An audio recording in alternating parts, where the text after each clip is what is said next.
Keep fat off. It's important why we put it on in the first place. All right, to illustrate this, we have 100 calories of almonds and 100 calories of M&Ms. Now, both of these have the same number of calories. However, one's going to be used as fuel in the body and the other is going to be stored as fat, even though they have the same number of calories.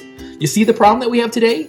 We always hear about calories in and calories out, and counting calories is the key to weight management, yet we're getting fatter and fatter. Fat is important. It's all about survival. Let's go way back. When we first got to this planet, there were no 24-hour drive-thrus or grocery stores. There were no moms or doctors to tell us when and how to eat. There was no one to tell us to eat, so our bodies were designed to survive. The first and most important key to understanding why we make fat is to understand and respect the head honcho in our bodies. This is the brain. The brain is hardwired to keep us alive. It tells us to rest, to play, and most importantly, to eat. To do all of this, the brain needs the steady, constant supply of energy. If you want to control cravings and appetite, you got to keep the brain happy.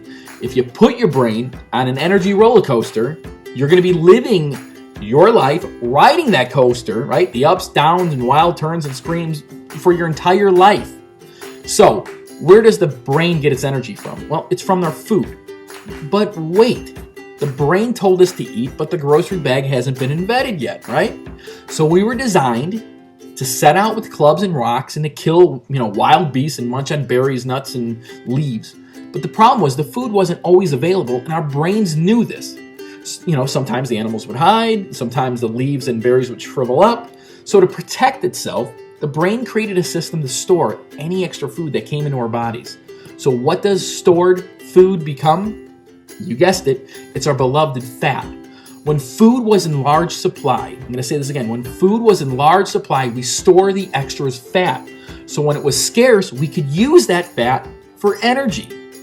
So what is this programming and why has it become such a huge problem today? Officially, obesity is the number one cause of preventable death and disease and continues to become, no pun intended, an ever-expanding problem. Well, our bodies were designed for feast and famine. Consciously, we were all aware that food is available anywhere you want, right? But the primitive part of our brain, the part that controls everything, including fat metabolism, doesn't know that food is just a phone call away. So here's the secret to making your belly go away. When food comes in, it can be used as fuel or it's going to be stored as fat. How does it know what to become? Well, this is all based on the glycemic index of the food. What is glycemic? We've probably all heard about it this time. Well, let's break the word down. Glyc equals sugar and emic is the blood. What food becomes is determined by how fast and how much sugar is brought into the body at one time. Our foods are either high glycemic or low glycemic. So what happens? Well, when we eat or drink anything, it's brought into the stomach to be broken down into teeny tiny pieces that the blood can absorb and transport to be used as fuel, stored, or expelled. To help understand this, let's go back to that illustration with the almonds and M&Ms, right? We have 100 calories of almonds, which are low glycemic, and we have 100 calories of M&Ms, which are the high glycemic. Both same number of calories, but again, one's going to be used as fuel for the body and the other one's going to make you fat, even though they have the same number of calories. That is the problem. Again, we always hear about calories in, calories out. Counting calories is the key to weight management. Well, here's what I want to do. With all the books and information out there, get a huge wheelbarrow, put all the diet books in them, and place them where they belong in the fiction aisle. Common sense tells us that we can't eat a ton of calories and not expect to weigh a ton. But how about all of us that are counting calories and not losing weight? Now you've come to the sweet answer. The almonds are low glycemic.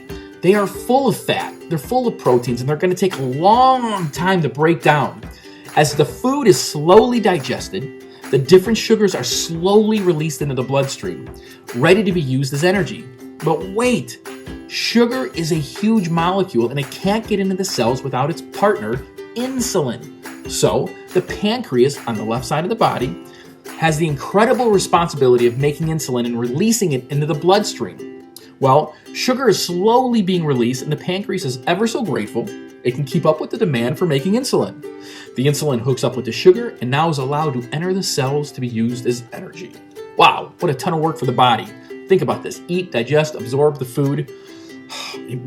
beat the heart, the lungs, inflate, temperature, all these things. 29 billion new cells are being made. This is crazy. The slow release of constant energy while the body is doing so many things keeps the brain happy and doesn't leave any leftovers. So low glycemic foods are used as fuel to keep Mr. Brain satisfied. So the flip side, how does food become fat? Well, here's where high glycemic rules, right? Remember our little M&Ms? When they get chewed up, they make a ton of sugar, and it's released into the blood, and the pancreas is set to maximum capacity to make a ton of insulin. The poor pancreas is off to the races, and eventually we'll get tired and run out of supplies. But remember, our body is being designed for survival. Well, whenever a huge dose of insulin is released in the body, it's a signal that, we've killed a dinosaur and let the feast begin. We don't know when the next one is going to come around, so save the extra for later. When a bunch of insulin is released, feast mode, there's an enzyme released called LPL. That is the key for opening the doors to our fat cells. See, the body's now programmed to start changing the extra food, not used for energy, into fat and move it into the fat cells and fill them up. We are so well designed for survival that when two fat cells fill up and touch, guess what? We make a new one. Yay! Too bad we can't make brain cells, but we can make new fat cells. Yes, I know, life just isn't fair. Now, we have another problem. Mr. Brain is not happy. His energy supply has been locked away. So we start to feel tired. And guess what? You get the signal. Feed me. And boy, are we hungry. That roller coaster ride has begun, and you do not want to stand in its way, right? Here's the deal. The trail to the fridge better not be blocked. High glycemic foods are stored as fat to make us tired, hungry, and cranky. To help you get started on making the right food choices for energy balancing foods, the best low glycemic snack is apples and peanut butter. Now, here's the deal. The worst and highest glycemic snack food are rice cakes. Not only do they have no taste and really don't have any calories, but they make a ton of fat in your body. Now, do you get it? Einstein said you can't solve a problem with the same thinking that created it.